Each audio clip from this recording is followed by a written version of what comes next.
Angel. How are you, Angel?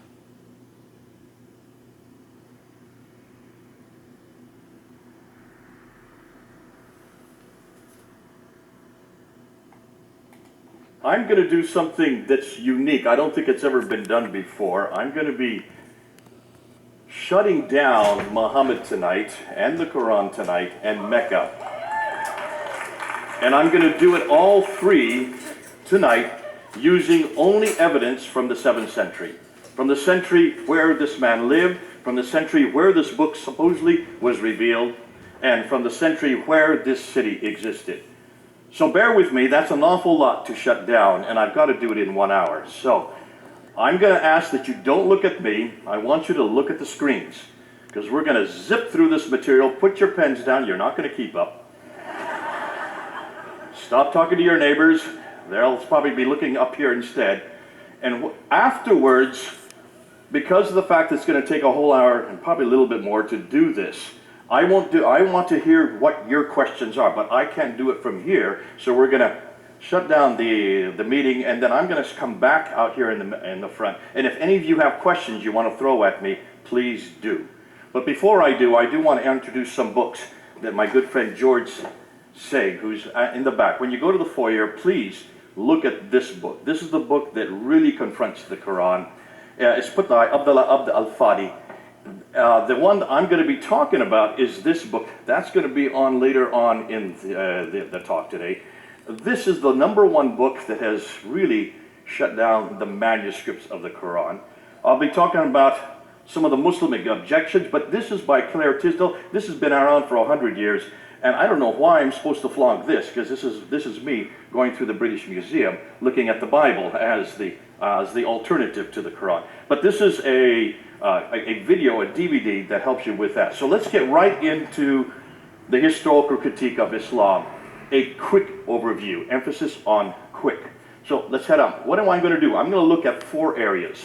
I'm going to look at the problem with the sources. Then I'm going to hit Mecca, go from there to Muhammad, and then from there to the Quran. We're going to end with the Quran because it's by far the most damaging material. Much of what I'm going to be introducing tonight, most of you have never seen before. And if you have, well, great, God bless you, because then you'll probably understand a little bit. But most of you, this will be new.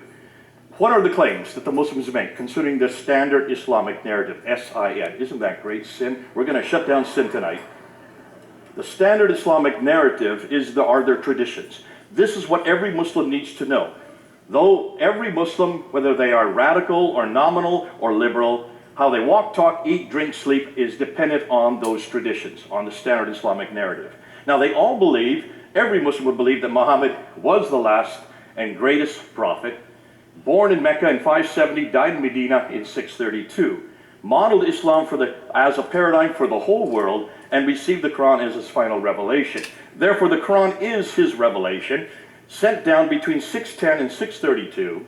It is the greatest, the only perfectly preserved revelation according to Islam, the final revelation, and it corrects everything that has gone before. Therefore Islam, naturally, they would say, is their final religion based on Muhammad's life and saying, that's the Sunnah, and on the Quran's teachings.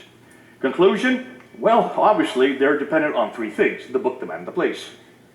And that's what we're going to confront tonight: the book, the man, and the place. The book, the Quran, the man, Muhammad, and the place, Mecca. Since all 3 are foundational to Islam, without one of them, the others 2 fall. We should investigate all 3, and we're going to do that tonight. But in the 7th century, and in the central part of Arabia, the Hijaz, where Mecca and Medina are placed, to do that, we need to start with the sources. Where are we going to go? Where did all these stories come from? Everything we know about Muhammad, everything we know about Mecca, everything we know about the book itself has to come from a source. Now, let's go and look at that source, because this will underline why there's a problem with everything else tonight. Now, to be that, I want you to look at this map. Here's a map of the Middle East, of Arabia. According to the standard Islamic narrative, Muhammad's empire encompassed that brown area. So look at the brown area. That's what existed in Islam up until 632 when he died. Then what they tell us is the Rashidun period came into existence. That's Abu Bakr, Umar, Uthman, and Ali, the next 4 caliphs. They encompass that orange area. So there's the expansion moving out, and then you have the Umayyad dynasty, which is the first real big caliphate, according to them. That's the purple area. I don't care too much about the purple area tonight. I want to look at the brown and the orange area, okay? That's the area I want to look at. So from Tripoli in the west, all the way to Afghanistan in the east, from Turkey in the north, down to Yemen in the south. Bear with me, let's go to it.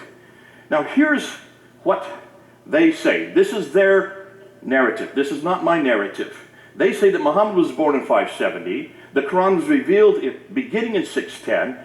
He then moves up and goes up from Mecca all the way up to Jerusalem, goes up to the seven heavens, meets Allah, comes down, meets Moses, and finds out that he's to pray 50 times. Moses says, get it down. So he bounces back and forth between the seventh and the fifth heaven and gets it from 50 down to 30, down to 20, down to 10, down to 5 prayers. So that happens in 621. He then moves out of Mecca, moves up to Medina in 622, comes and takes over Mecca and defeats Mecca in 630, and then dies in 632. So that's the life of Muhammad according to their traditions. Once he dies, Abu Bakr takes over for 2 years. He dies peacefully. And then comes Umar, who takes over for 10 years. He does not die peacefully. He is killed. And then, of course, Uthman takes over, and he lasts for about 12 years before he is killed. But while he is there as the caliph, the Quran is finalized. So the Quran, the book we're going to look at tonight, was created. This book that I have in my hands right here is from Uthman. That's what every Muslim will tell you. And then when he is killed, Ali takes over, and he only lasts about 5 years before he is defeated there at the Battle of Siffin by Muawiyah. So, conclusion, Islam was fully formed in the Hijaz by 661. That's what they say. Do you all believe that?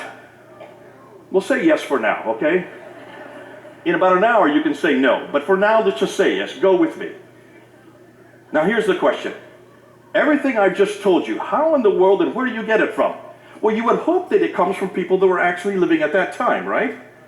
And from people who are actually living there, right? Eyewitnesses, like we have with Jesus. Matthew, he was an eyewitness. John, he was an eyewitness. You would hope the same thing would work with Islam. Well, let's go and see what we find. In order to know who Muhammad was, everything that we happened, everything that I just showed you, we need to go back to the sources for all these stories. Now, Muhammad dies in 632. The first source we get are what we know is his biography, known as the Sirah. So who wrote the biography? Somebody who knew Muhammad, right? No. The first one they claim who writes it down was Ibn Ishaq, who died in 765. That's 130 years after Muhammad. Is there a problem there, folks? Okay, you're coming with me. Let's continue. But we don't have Ibn Ishaq. We have to go to this guy here, Ibn Hisham. He is the one that actually writes down what Ibn Ishaq says, throws out most of it, and only retains what he likes. He dies in 833. After him comes Al-Waqidi, who dies in 835. That's what we know about Muhammad. Nothing from Ibn Ishaq. So let's just get rid of Ibn Ishaq. Whoop, there he goes. But that's not the only thing we have. That's not the only. We have an enormous amount of material on Muhammad, on what he says. This is known as the Hadith. And the sayings, these are the sayings of what Muhammad said. They were first written down by Al-Bukhari. Now look at his date, 870. You thought Ibn Ishaq was bad enough. This is 240 years after the fact. And after him, there's others like Sahih Muslim, Ibn Dawud, you have Tirmidhi, you have Majah, you have Abda, and then you have Nasai. So those are the 6, what they thought authoritative hadith compilations that were put down. But look at, they're all in the 9th and 10th century, right? And then you have two more genre of what we know as a standard Islamic narrative, the tafsir and the tahqiq. The tafsir would be the commentaries which explain the Quran, and then of course the tafsir, which would be the histories of all mankind up until Muhammad. First written down by Al-Tabari. Look at his date. He died in 923. Now I'm putting in their death dates purposely, because everything was written normally within 20 years of their death dates. That's when they'd be written. But it could be changed and continue manipulated all right up until they died. Notice, everything I've showed you doesn't even begin to get written down for 200 years. 200 years after Muhammad died, you get the Sirah, then you get the Hadith, another 240 years, and it's not till the 10th century that you even get the Tafsir and the Tahqiq. Abdul Malik's name I'm putting up there because he's the first one to introduce us to anybody called Muhammad. Look when he introduced that. He introduces it in 692. Muhammad died in 632. You've got 60 years before he's even introduced into the world stage. Does that bother any of you? But the Muhammad we're going to talk about, the Muhammad of Islam, that Muhammad was introduced by these people, the Abbasids. And they do so, they come to power in 749. The Muhammad that we look at is all their invention. And they had 84 years to finally get down his biography, and about 100 years to get down his sayings, and of course, the other two genres. So, Muhammad was revealed 84 years after the Abbasids created him, 141 years after he was first introduced, yet 200 years after he supposedly lived. These are all too late. Now, on top of that, let's take a look at the people that introduced him. Look where they lived. Everything we've been told, they say, happens in Mecca, Medina. That's the Hijaz. That's the central part of Arabia. Those two green circles. Yet, all of the writers of those traditions worked in Baghdad, which is 1,200 miles too far to the north. You have Ibn Hisham, who was born in Basra. He grew up in Cairo, but he did his work in Baghdad. Cairo is over 990 miles from Mecca. Basra is 1,200 miles from Mecca. You have Al-Bukhari, who writes the Hadith. He is from Bukhara, which is Uzbekistan. That's 2,600 miles away. Al-Tabari, who wrote the Tafsir and the Tahqiq, he comes from Tabaristan, northern Iran. That's 1,700 miles away. None of the traditional writers lived or worked in Mecca or Medina. They were all too far to the north of Mecca and came from the west and east of Baghdad. All of these northern areas is where the Abbasids originated from. Are you starting to get the picture? There's a problem here. Everything we know about the man Muhammad, everything we know about the Quran, everything we know about Mecca comes from 200 to 300 years later and hundreds of miles further north. Too late and too far away. Okay, so you say, well, the same happens in Christianity. We've got the same problem. Do we? Let's do the same application. Let's look at our tafsir. Let's look at our hadith. In fact, let's put the same genre that we've just looked at for knowing who the book, the man, the place is, and let's apply it to Jesus Christ. Because Jesus Christ also has a sirah. That's the biography of Jesus written by Matthew, Mark, Luke, and John. Am I correct? He also has a hadith. Those are the sayings by Matthew, Mark, Luke, and John when it's written in red letters. Every time Jesus speaks, that's red letters. So we also have the hadith of Jesus. We also have the tafsir. Those would be the commentaries written by Paul. Again, the commentaries of what Jesus was saying and doing, Paul then applied to Ephesus and up to Corinth and to Philippi. So that would be the commentaries. And then we also have the tahqiq, which would be the histories. That's the book of Acts, written by Luke. So you have the exact same four genres in Christianity that they have in Islam. Now let's apply the dates for all of them. And I'm going to take the most liberal dates I can find. I'm going to step on all of your toes. Please don't get mad at me. I'm doing it for a reason. So let's look at, first of all, the tahqiq of Jesus. The history of the early church written by Luke between 52 and 62 AD. That's within 20 to 30 years you already have the tahqiq of Jesus written down. When you look at the tafsir of Paul's letters, he was killed in 65 AD. He was writing within 50 years of Christ's death. So within 50 to 34 years you already have Paul's commentaries, the tafsir written down. As far as the sirah and the hadith, the first writer to write them down would be Mark. 70 AD, that's within 37 years. You have Matthew and Luke coming right along, 80 years after, and then finally we end with John, who is the last to write the sirah and the hadith of Jesus. That's within 57 years. What that means is that within 29 to 57 years, all of Christ's hadith, sirah, tafsir, and tahqiq have been put together. All of the New Testament writers lived in the same place Jesus lived, and they either knew him personally like John and Matthew did, or they got the material from others who saw what he did and heard what he said, like Mark and Luke. You do a comparative between these two. When we compare these two different genres of literature, Christianity knows everything about the book, the man, and the place within 15 to 60 years. Islam has to wait 200 to 300 years. Which do you think is more authoritative? Look at the comparison, folks. Thank God we don't have that problem. As a comparison, if we were to depend on the sources for Jesus compared to what Muslims are dependent on for Muhammad, Jesus would not begin to appear until the 3rd century. How would we defend him? Yet no one's asking the same question of Islam until we are now going to do it tonight. So I'm going to make it one step further. Remember I just got done telling you that Ibn Hisham wrote the Sirah of Jesus and he died in 833, and that's 200 years after the fact? You heard me say that, right? I lied. We have nothing from Ibn Hisham. Nothing has been written that was written by this man in the 9th century. So where did this book, this is the book you all have to read. If any of you do any study on Muhammad, you have to read The Life of Muhammad written by Alfred Guillaume. This is the standard work that everybody has to go to. Where do you think it comes from? It doesn't come from Ibn Hisham. It comes from this gentleman right here, Heinrich Ferdinand Wüstenfeld, a German scholar, an Arabist living in the 1800s, who for 2 years between 1858 and 1860 went to 4 different German cities, this is in Europe, to different schools and certainly different libraries, and he just started putting together everything he could find on this man named Muhammad. Put it together in that 2-year period, published it in 1860. That is the biography that all of you have to read, because that was taken by Alfred Guillaume, that translated first into French and then into English. Everything we know about Muhammad comes from that German scholar, and it's only 160 years old.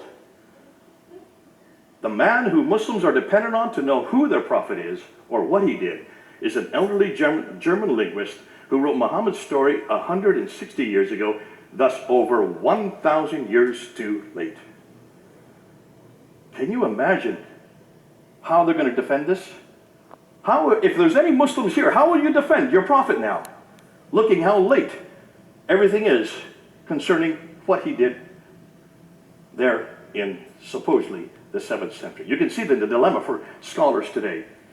Their conclusions are Islam as we know it did not exist in the 7th century, but evolved over a period of 200 to 300 years. The Quran probably was not revealed to one man in 22 years like Muslims tell us, but likely evolved over a period of 50 to 100 years.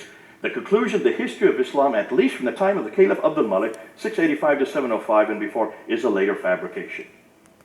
A later fabrication. Now, if that were the case, the problem is, well, what are we going to do? How is it? You can see what their concern is. They said, well, where do we need to go? Well, I would suggest let's go back to the 7th century. Since we can't trust the 9th and 10th century for what Muhammad was doing or what the Quran was in the 9th and 10th century, let's go back to the century Muhammad lived, let's go back to the century if Mecca existed, and let's go back to the century that book was written. So let's start with Mecca. Why do I want to start with Mecca? You'll see why. Mecca is enormously important. Remember, Islam is dependent on 3 legs. You take out one of the legs, the other 2 collapse. So if you start with the book, the man, and the place for the 3 legs, if you start to confront Mecca, it starts to teeter. Once you shut down Mecca, everything else collapses. Because if there is no Mecca, then it doesn't matter who Muhammad is or what the name is or where you find him, he's not in Mecca. Right? And if he's not in Mecca, then what Muhammad are we talking about? And it doesn't matter what Quran we're looking at, it's not from Mecca. If it's not from Mecca, bingo, then you've got a different Quran. So let's shut down Mecca first. Let's begin with Mecca and let's see what we can find. Now this is what they claim. According to the traditions, according to standard Islamic narrative, Mecca is where Adam and Eve are thrown down to. In chapter 7, verse 24 in the Quran, they're thrown out of the Garden of Eden down to Mecca. So obviously this is the oldest city in history, right? You have to have people to have a city. And there's no one before Adam and Eve. So it's obviously the oldest city in history. It's where Abraham lived according to chapter 21 of the Quran, verse 51 to 71. That's 1900 BC, therefore it had to have existed then. Sorry, let's go back. It's also the center of trade, north, south, east, and west. So it should be one of the best known and best documented places in history. Now, it's also, according to the Quran, the center of history. But here's the problem. Open up the Quran and see if you can find that word Mecca in it. You'll only find it one time, in chapter 48, verse 24. So it's not a book, it's not a place that's referred to very often, except for once. It's the place of the prophet. So let's look and see what it says about the place of the prophet in the Quran. Well, that's the mother of all settlements, according to chapter 6. It's where Adam and Eve were cast to, according to chapter 7. It's where Abraham lived, according to chapter 21. It's where Muhammad was born. And it was also where Mecca became the center of the Qibla, the direction of prayer, according to chapter 2. Now, the above implied people have lived there from the very beginning. Yet the only reference we can find is chapter 48, 24. If it's such an important place, why is there only one reference? If you look at the traditions, which are written much later, they're written in the 9th and 10th century, Mecca now does exist. That's not a problem. But take a look at where it places it. Notice what the traditions say. This place of the prophet, which is Mecca, is in a valley and has a parallel valley. It has a stream. It has ruins of a pillar of salt right outside it. It has fields and trees and grass and fruit and clay and loam and olive trees. Folks, that looks like it's pretty verdant. Am I correct? Lots of vegetation. Lots of water. Look at Mecca. There is no streams. There is none of these in Mecca, and there never has been. Historically, it's never had water. So obviously, whatever the traditions are referring to, it's not the Mecca we know today.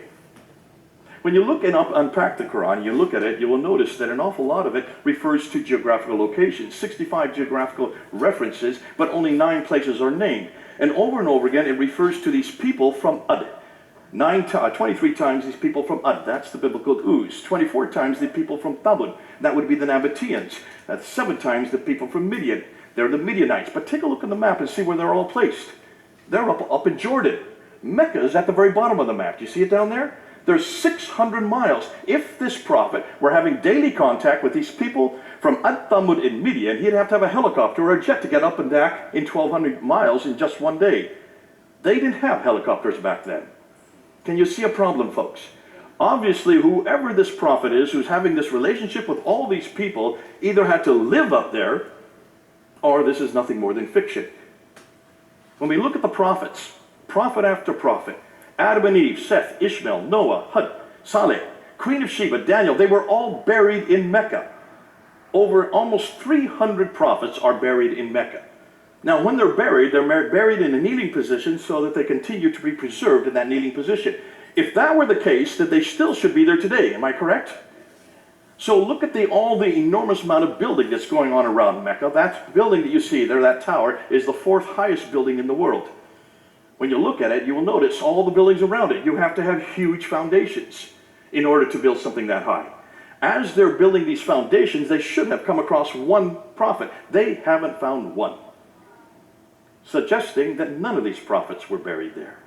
If the above were true, this would mean that almost all of the Bible would have to be rewritten, as all of our prophets are 600 to 1,000 miles further south. So when is the first reference you can find to Mecca? It comes from the Apocalypse of Pseudo-Methodius Continuato Byzantia Arabica, 741 AD. Muhammad died in 632, if he even lived.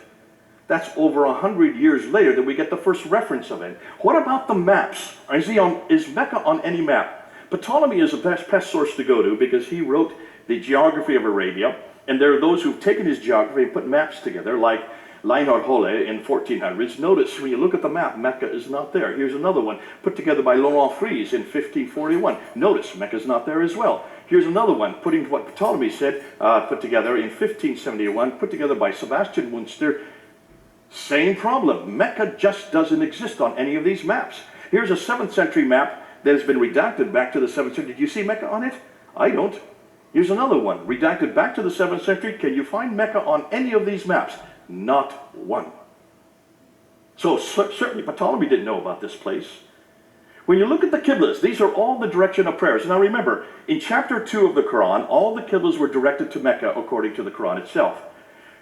Dan Gibson, who's done the best work on this, and he has gone through over 100 mosques, and he's gone through all their Qiblas, and notice what he has found. From the 7th century up until the 8th century, up until 706, every Qibla is facing Petra. Not one Qibla is facing Mecca. We're in the 8th century, we still can't find any mosque facing Mecca.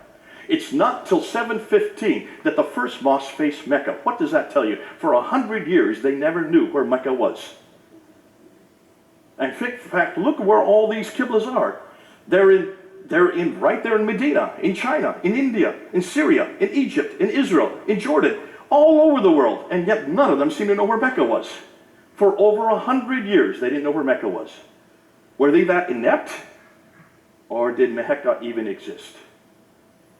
Now we come to the trade route theory, and this is where Montgomery Watt has helped out the Muslims. He's tried to help them out to show that you can find Mecca if you just look at the trade route. The trade went through Mecca. Now the trade used to go this way, right up through the Persian Gulf, to Basra, across Iraq, across Syria, over into Lebanon. But then you had the Sassanians who started warring against the Byzantines. And for 200 years, from the 5th, 6th, and 7th century, they shut down the Persian Gulf because of these wars. So the trade had to be reroute it. So what Montgomery Watt says is they went from India, and remember all the trade's coming from China and India, they can't go north because of the Hindu Kush and the Himalayas. So they come across the Arabian Sea, they come to Aden there in the south, and they go zip 1,250 miles up to Gaza in the north. Now notice Mecca's halfway. And so he said Mecca controlled that trade, and that's how Mecca became important. How many of you believe that? No one's going to raise their hands? You know why? Because I'm going to shut it down. But I'm not going to shut it down. Dr. Patricia Corona shut this down. This woman, Danish, read and wrote 15 archaic languages. How many of you could read and write 15 archaic languages? Probably the greatest scholar of her day. She just died a number of years ago. She was my authority. She was the one that helped me when I started my doctorate there in United Kingdom. And she looked at this map and she saw two problems. Let's see if you see the same two problems. This is the first one. She said, hold on a minute. If you're taking all the goods off in Aden and you're going up along what we call the Western Plateau where the oases are, you'd have to go up to Taif. And then from Taif, you have to go down to Mecca, 3,000 feet. And then from Mecca, you've got to go back up to Yathrib. And then from Yathrib on up to Tabuk, Khaybar, and then on up to Gaza in the north. Do you see a detour there? Can you see the detour? Let me emphasize exactly why she's saying this. Let's look at this topographical map, and let's just put these cities that are on the trade route. There's Aden, there's Sana'a, there's Hanajaran, there's Taif, there's Yathrib, Tabuk, Petra, and then on up to Gaza. You notice they're all on the Western Plateau. Are you seeing that? Can you see it from this topographical map? So where's Mecca? Bingo, right there. 3,000 feet down from Taif. Let me give you another map. Here's another one, a topographical line map. There's Aden, there's Sana'a, there's Najran, there's Taif. Now you can see Yathrib, there's Tabuk, Petra, and Gaza. So where's Mecca? Bingo. Now can you see? It's way off the Western Plateau.